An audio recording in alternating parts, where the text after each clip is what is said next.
Have you ever experienced rupture of membranes? Do you know what to do? Today we'll be discussing an important topic in obstetrics, spontaneous rupture of membranes, or SROM. This is a critical event during pregnancy, labor and delivery, and understanding its implications is essential for both healthcare professionals and expectant mothers. So let's dive right in. Spontaneous rupture of membranes, or SROM, refers to the natural breaking of the amniotic sac before or during labor, releasing amniotic fluid. It usually occurs after 37 weeks of gestation and is considered a normal part of labor progression. However, when the rupture occurs before the onset of labor, it is known as premature rupture of membranes, or PROM. If it happens before 37 weeks, it's termed preterm premature rupture of membranes, or PPROM. The amniotic sac plays a vital role in cushioning the baby, maintaining a sterile intrauterine environment and facilitating fetal lung development. Now, what causes the membranes to rupture? Several factors can contribute to this event, including normal physiological weakening of the membranes as pregnancy progresses, infections such as bacterial vaginosis or urinary tract infections, which can weaken the membranes.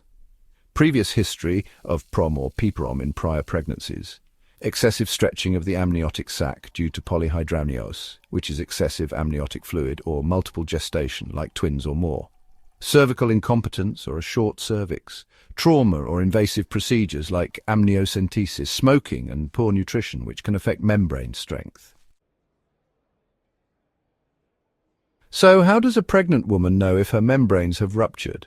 The key signs include a sudden gush or continuous leakage of clear pale yellow fluid from the vagina, a sensation of wetness in the perineal area, and possible mild contractions or cramping. It's important to differentiate amniotic fluid from urine or vaginal discharge.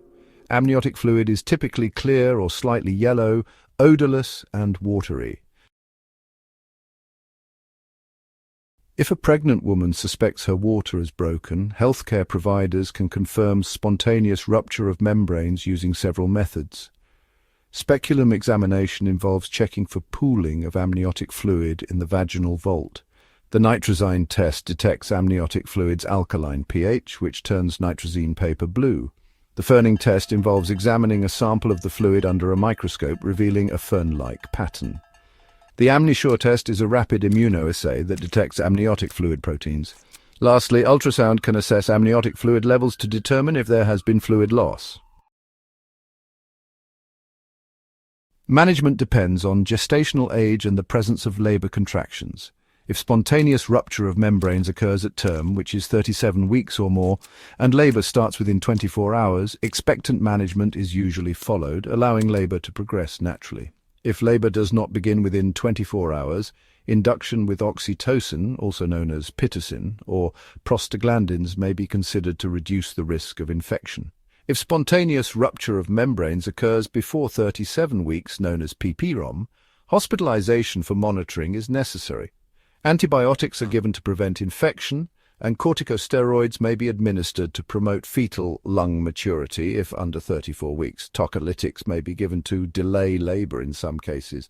Delivery is usually considered if there are signs of infection, fetal distress, or maternal complications. If spontaneous rupture of membranes occurs before fetal viability, which is less than 23 to 24 weeks, the prognosis is poor. Parents are counseled about risks, and management options are discussed based on maternal and fetal conditions. While spontaneous rupture of membranes is a normal process, it can lead to complications, especially if prolonged or occurring too early. These include chorioamnionitis, which is an infection of the amniotic sac, leading to maternal and fetal complications. Preterm labor and birth can be triggered if the rupture happens too early. Cord prolapse can occur if the baby is not engaged in the pelvis, causing the umbilical cord to slip through the cervix, which is an emergency situation. Oligohydramnios, or low amniotic fluid levels, can impair fetal lung development and increase compression risks. Fetal distress may occur due to infection, umbilical cord compression, or insufficient amniotic fluid. To summarize, spontaneous rupture of membranes is a natural event in labor but requires careful assessment to prevent complications. If it happens at term, it's usually a sign of impending labor. If it occurs too early, known as SROM, careful monitoring, antibiotics and sometimes corticosteroids are needed. Prompt medical attention is essential to reduce risks of infection, preterm labor and fetal distress. If a pregnant woman experiences sudden fluid leakage, she should seek medical advice immediately. That concludes our discussion on spontaneous rupture of membranes. Thank you for your attention. Does anyone have any questions?